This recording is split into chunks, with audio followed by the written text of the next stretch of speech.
Picture this deep jungle, 6 a.m., November cold. You see first rays of sun shining as it falls on the dewdrops that cover the grasslands. Jungle sounds, birds, animals, the smell of the forest, and the colors blue, green, yellow, pink, purple, red. Fresh air that just seemed to cleanse every little bit of you. Now picture this. Within that beautiful forest, you are on a safari vehicle, patiently waiting to get a glimpse of the king of jungle. You go from one end to the other in search of tiger, clicking every bird, deer, and sambar, but in vain. When the last half an hour of safari time is left, just then you see your majesty walking towards you. You capture that moment in your camera and in your memory before heading for a scrumptious breakfast in the middle of the jungle. Parathas, toast, muffins, and a hot cup of tea. Come evening, you see some more tigers. Back by 7 p.m. to your jungle lodge, you meet other photographers and travelers and discuss the day's highlight along with dinner and bonfire by the riverside. This is the usual day for a wildlife traveler. Welcome to Travel John's podcast by two traveling Indians, Huma and Sudeep.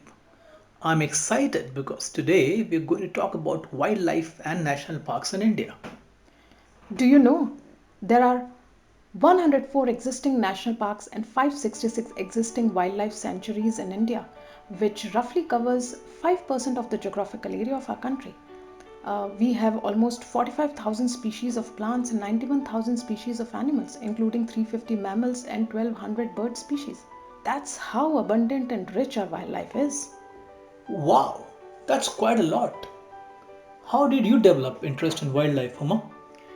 I was born in a hill station called Pachmadi, which is the queen of Satpura jungles in MP. So the love for jungles and wildlife didn't result out of any flash moment, but I've grown up with it. After our exams, our breaks would mean jungle picnics, walking up the hills, going to waterfalls. I can still smell the air of Satpura. It's so ingrained. I get it, I have been with you there twice.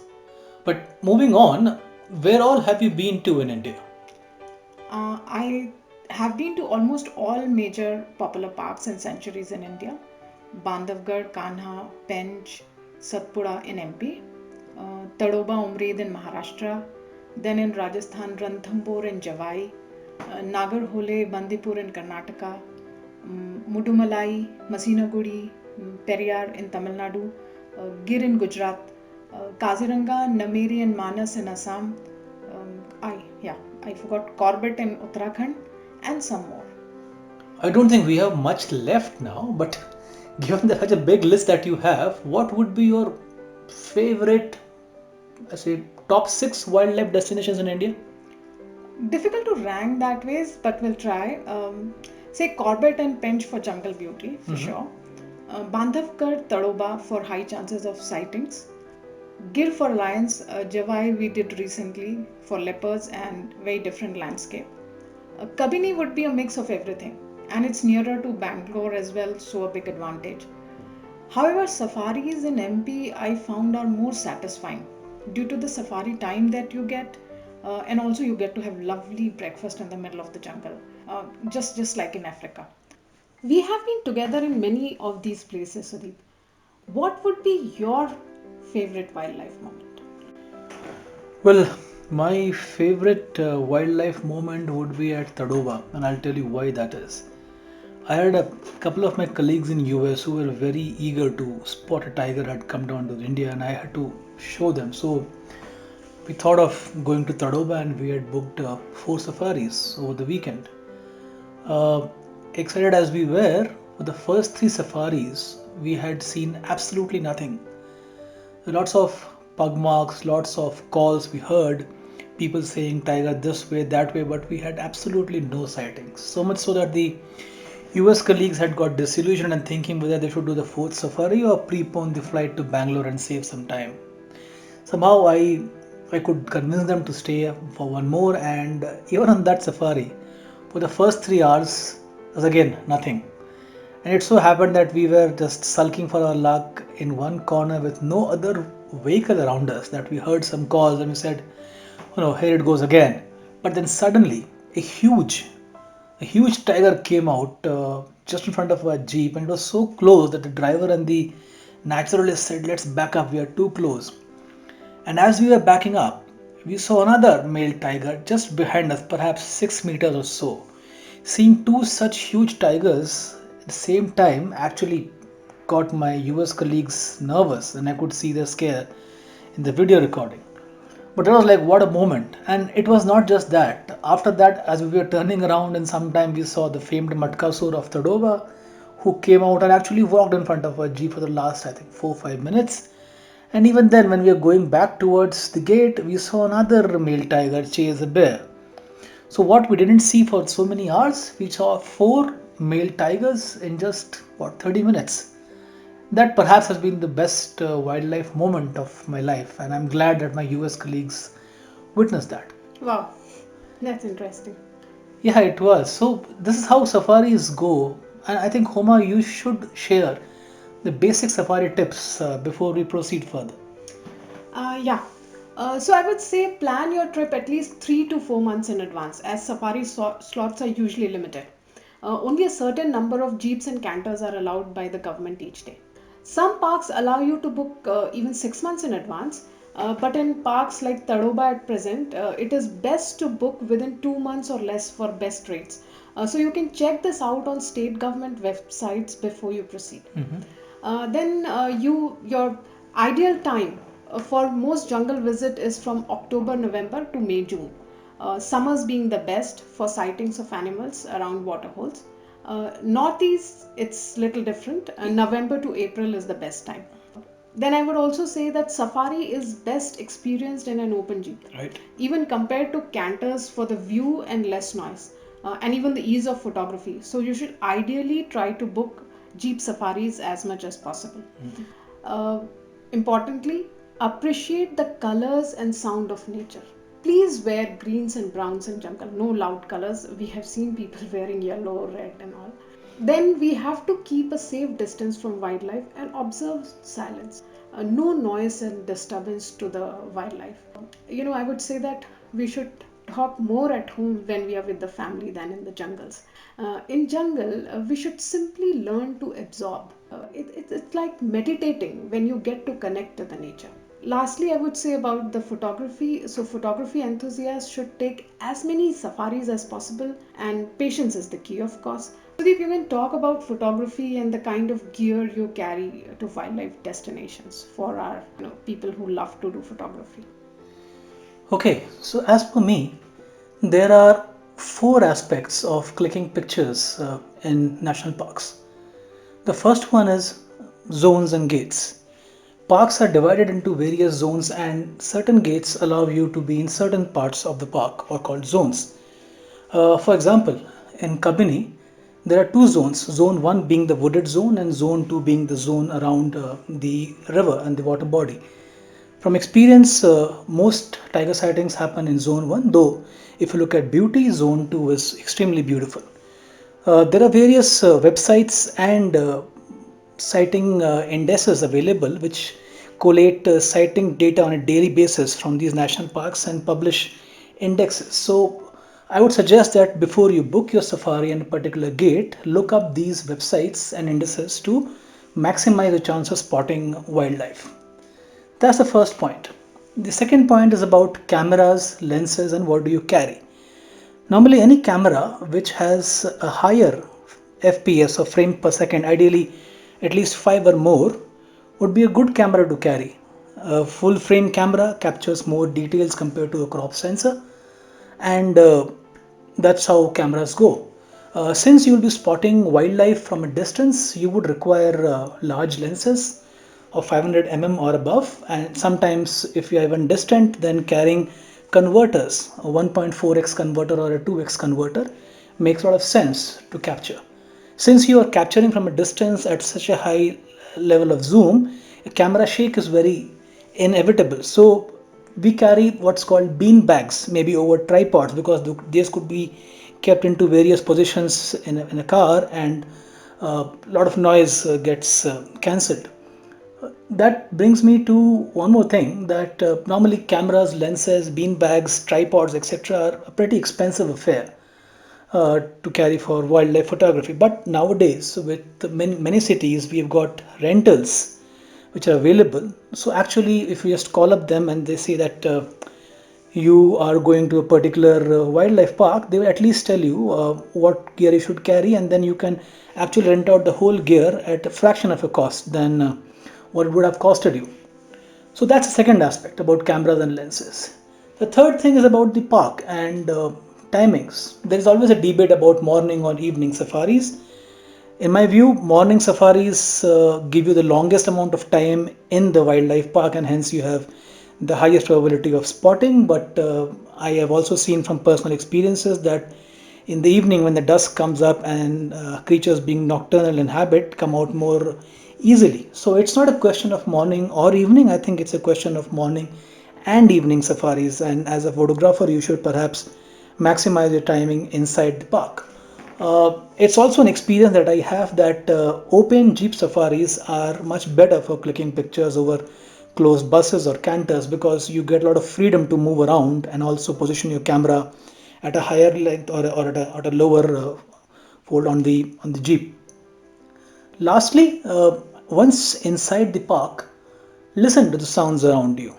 Uh, Calls happen between various species, but when you hear multiple species giving calls of alarms, it means that a big cat is near. If you hear intermittent calls, that you can probably understand that wildlife is passing from a far off area, and it's not a big risk for them. When you hear all these and you are able to coordinate your movements of the vehicle, you will probably be in for much better chances of spotting wildlife and clicking them through your lenses.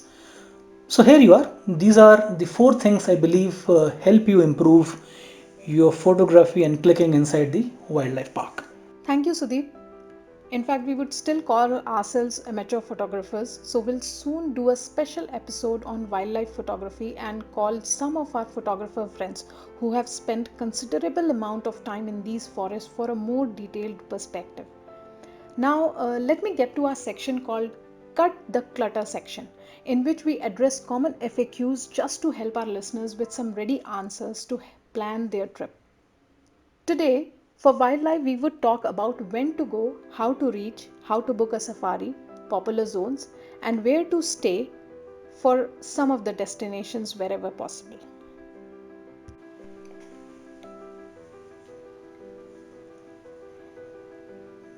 Let me start with Kabini, which is hardly 4 hours from Bangalore. So there are two zones in Kabini, A and B, and three gates to enter those zones. Zone A is a wooded area and Zone B is close to Kabini backwaters. Now, in Kabini, the safaris are, jeep safaris specifically, are operated by jungle lodges only. So it makes sense to stay in jungle lodges, which is owned by Government of Karnataka. There are no private safaris. And if you're not staying with jungle lodges, then you have to book the safaris either through the resorts or by going to the forest office, that is Damankante Forest Office. Till last year, there was online booking system. There was a website Nagarhole tigerreserve.org, but this year they have changed it. Now let's talk about Bandhavgarh. So the nearest airport is Jabalpur. If you're going by train, you can get down at Katni or Umaria. Umaria is smaller compared to Katni.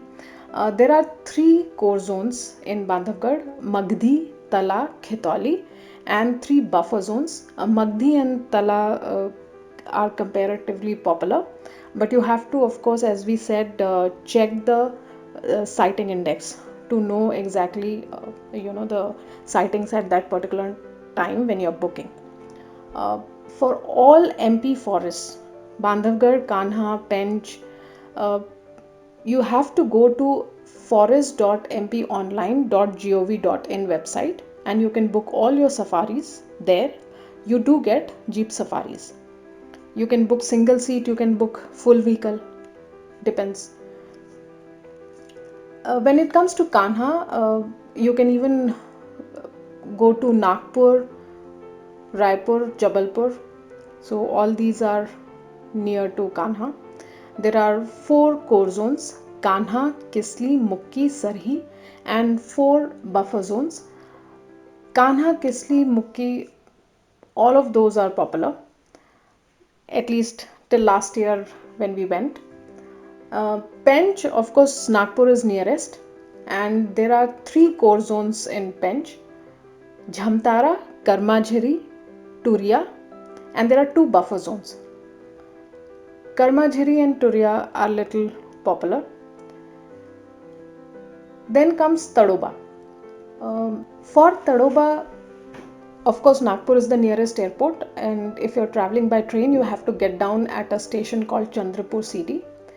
There are 3 core zones: Tadoba, Moharli, and Kolsa, and 6 entry gates for these core zones. Tadoba you enter via Kolara and Navegaon. Moharli you enter via Moharli and Khutwanda, and Kolsa you enter via Jhari and Pangadi. There are 12 gates for entering the buffer zone in Tadoba. And if you want to book your safaris, you need to go to the website mytadoba.org. At present, it makes sense to book within 2 months of your travel for best rates. Now comes Corbett. Of course, Delhi is the nearest airport, and if you're traveling by train, you can go up to Katgodam and Ramnagar as well. Ramnagar would be a smaller station. There are 5 zones: Dikhala, Bijrani, Jhirna, Dhela, and Durga Devi. Corbett also has online booking system. You can book your safari on corbettonline.uk.gov.in. Would suggest staying in Forest Guest House at Dikhala zone, because you get to do jeep safari in Dikhala zone specifically only if you are staying there. Otherwise, in other zones, of course, you can do jeep safari. But here in Dikhala, if you don't stay in the Forest Guest House, you can only do canter safari. And when we went, Dikhala zone used to be very beautiful because you get to stay within the core zone. Bijrani and Jhirna are popular as well. For that, you can stay, anywhere near Ramnagar. I have been to Gir as well. So the nearest airport for Gir is Keshod Airport and Rajkot. The nearby railway stations are Junagadh and Veeraval. When I went, there used to be 8 popular routes, and I remember 147 being popular. There are 3 safari slots there, 2 in the morning and 1 in the evening. They even have one small Devaliya park. If you don't get to see any lion, you can see there, because that's a protected area and they have kept some 2 lions there. There is a website to book Gir Safari as well. It's girlion.gujarat.gov.in. The last we can talk about is Kaziranga. So of course the nearest airport is Guwahati and Jorhat, 2 airports, sorry. And there are 4 zones there. Central zone is Kaziranga zone, western zone Bagori you can say, eastern zone or Agra Toli zone, and the Budha Pahad zone.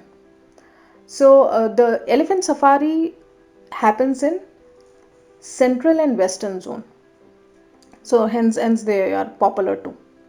And I couldn't find any online website for booking.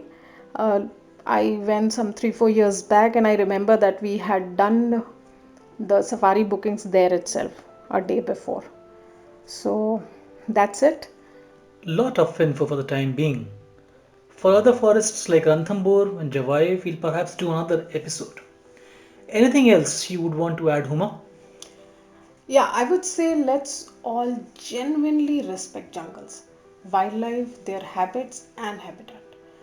Be it any national park or a sanctuary, please don't go to jungles with return on investment in mind. Idea shouldn't be just seeing the big cat. In fact, being able to get to these pristine jungles in itself is a big gain. We should really treat forests like treasures and make sure that we don't add any harm even in our imagination. True. So let's end here. Thank you, listeners, for your time and stay tuned for our next episode. Ciao. Ciao.